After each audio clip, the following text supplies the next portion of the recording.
Oman প্রবাসী বাংলাদেশি ভাইদের জন্য বিশেষ সতর্কবার্তা। আমি আজকে ব্লগ ভিডিও বানাইনি, যদিও আমি ওমান প্রবাসী, তাই ওমান প্রবাসী ভাইদের কথা মাথায় রেখে আজকের ভিডিওটা আমি বানাচ্ছি। প্রথম থেকে শেষ পর্যন্ত দেখবেন, তাহলে আপনাদের অনেক উপকার হবে।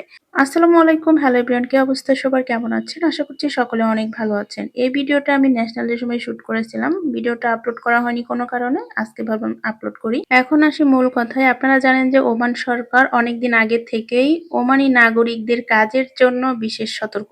মানে ওমান সরকার চাচ্ছেন যে ওমানি নাগরিকরা যেন 5 জন 10 জন 20 জন বেকার না থাকে। আপনারা তো জানেনই ওমানি ঘরের সদস্য সংখ্যা অনেক বেশি থাকে, আর 2-1 জন চাকরি করে, বাদ বাকি সবাই বেকার থাকে। তো বেকারত্ব দূর করার জন্য ওমানের সরকারের নতুন নিয়োগ হচ্ছে ওমানিদেরকে চাকরিজীবী এবং কর্মজীবী করা, যার জন্য ওমান সরকারের এত ব্যস্ততা এবং এত তোড়জোড় আয়োজন।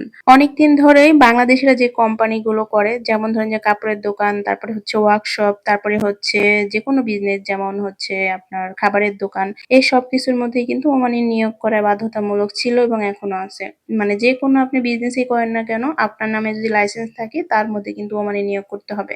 আর যেখানে ওমানিদের লাইসেন্স আপনারা বিজনেস করবেন, সেখানে ওমানি নিয়োগ করতে হয় না, কিন্তু ওমানি নিয়োগ করা বাধ্যতামূলক। তার কারণ ওমান সরকার চায় ওমানিরা কর্মজীবী হোক, প্রত্যেকটা জায়গাতেই একজন না একজন করে ওমানি থাকুক। ওমান সরকার কিন্তু ওই জায়গাতেই থেমে নেই। ওমান সরকারের এখন নতুন উদ্যোগ হচ্ছে আগামী 30 সালের মধ্যে আরো 3.5 লাখ ওমানিদের কাজের ব্যবস্থা করে দিবেন, কর্মসংস্থান করে দিবেন। আমি আরো অনেক ভিডিওতে অনেক রকম ভাবে ভিডিও করে কিন্তু আমি প্রবাসীদেরকে সবসময় বলি যে আপনারা কিন্তু আপনাদের কাজের যোগ্যতা বাড়ান। আর আপনার যদি কাজের যোগ্যতা থাকে, তাহলে আপনার কাজ কিন্তু অন্য কেউ কেড়ে নিতে পারবে না। কারণ ওমানের দেশের নাগরিক আপনার আমার মতো বিল্ডিং কনস্ট্রাকশনের কাজও করবে না, বা লেবারির কাজ, সাপ্লাই কোম্পানিতেও কাজ করবে না। তারা বিভিন্ন ক্ষেত্রে বড় বড় পোস্টে মিডিয়াম পোস্টে কাজ করবে। কিন্তু এখন কথা হচ্ছে, ওমান সরকারের উদ্যোগ হচ্ছে এটাই যে ওমানে যারাই কাজ করবে, যে দেশের প্রবাসীরাই কাজ করবে, তারা যোগ্যতা সম্পন্ন হয়ে তারপর কাজ করবে।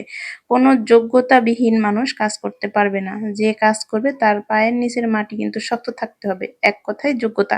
যারা কাজ জানেন না, নড়বড় কাজ নিয়ে ওমানে থাকতেছেন, খাচ্ছেন, বেশ ভালোই বেতন পাচ্ছেন, কিন্তু তারা মনে করবেন না আপনার দিনটা এভাবেই যাবে, সামনে পরিস্থিতি আসলে একটু খারাপই আসবে। তো যাদের কাজের যোগ্যতা নাই, তারা একটু ভালো মন দিয়ে কাজ শিখে নিজের যোগ্যতা অর্জন করুন, তারপরে কাজ ধরে রাখুন, দেখবেন আপনার জায়গায় কেউ নিতে পারবে না। প্রত্যেকটা সরকারই চায় যার যার রাষ্ট্রের মানুষ কর্মজীবী হোক, রাষ্ট্রের মধ্যে কেউ যেন বেকার না থাকে। আর ওমানের দেশের নাগরিকরা যেহেতু বেকারত্বের তালিকায় একটু বেশিই পড়েছে, যার জন্য ওমান সরকারও চাচ্ছে যে তার দেশের নাগরিক যেন কর্মমুখী হয়, বেকার কম থাকে। দীর্ঘদিন ধরে বাংলাদেশিদের জন্য ওমানের ভিসা বন্ধ রয়েছে, কিন্তু এই পর্যন্তই থেমে নেই ওমান সরকার।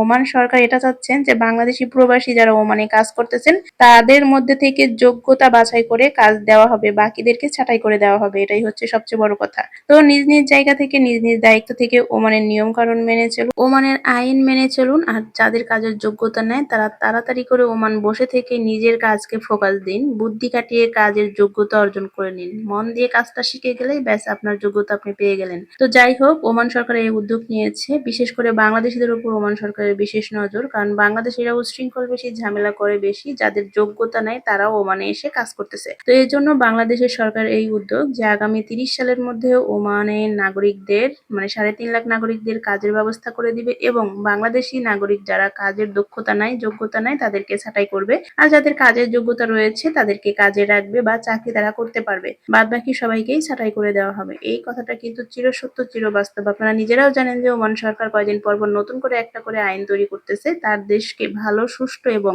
সফল করার জন্য। এক কথায় ওমান সরকার চাচ্ছে তার দেশকে ক্লিন এবং ফ্রেশ রাখার জন্য। তো আপনারা আপনাদের দিক থেকে সতর্ক হয়ে যান, যে কোনো সময়ে যার যার উপর এফেক্ট পড়তে পারে, যাদের যোগ্যতা নাই তাদের উপর। ওমান সরকার এক কথায় চায় তার দেশ পরিষ্কার, ক্লিন, ফ্রেশ থাকুক, আর তার দেশে যোগ্যতা সম্পন্ন মানুষই কাজ করুক। তো আমার প্রয়োজন ছিল আপনাদেরকে বলার, আপনাদেরকে সতর্ক করে দেওয়ার। অনেকেই হয়তো বা জানেন, অনেকেই জানেন না। যারা জানেন না তাদের জন্য আমার আজকের ভিডিওটা। তো আজকের ভিডিও কেমন লাগলো অবশ্যই কমেন্ট করে জানাবেন। আর এটা ন্যাশনালের ভিডিও, আমি আগেও বলেছি, কেউ আবার বলবেন না যে এখন ন্যাশনাল ডে মানে কখন থেকে, মানে কোথায় থেকে আসলো।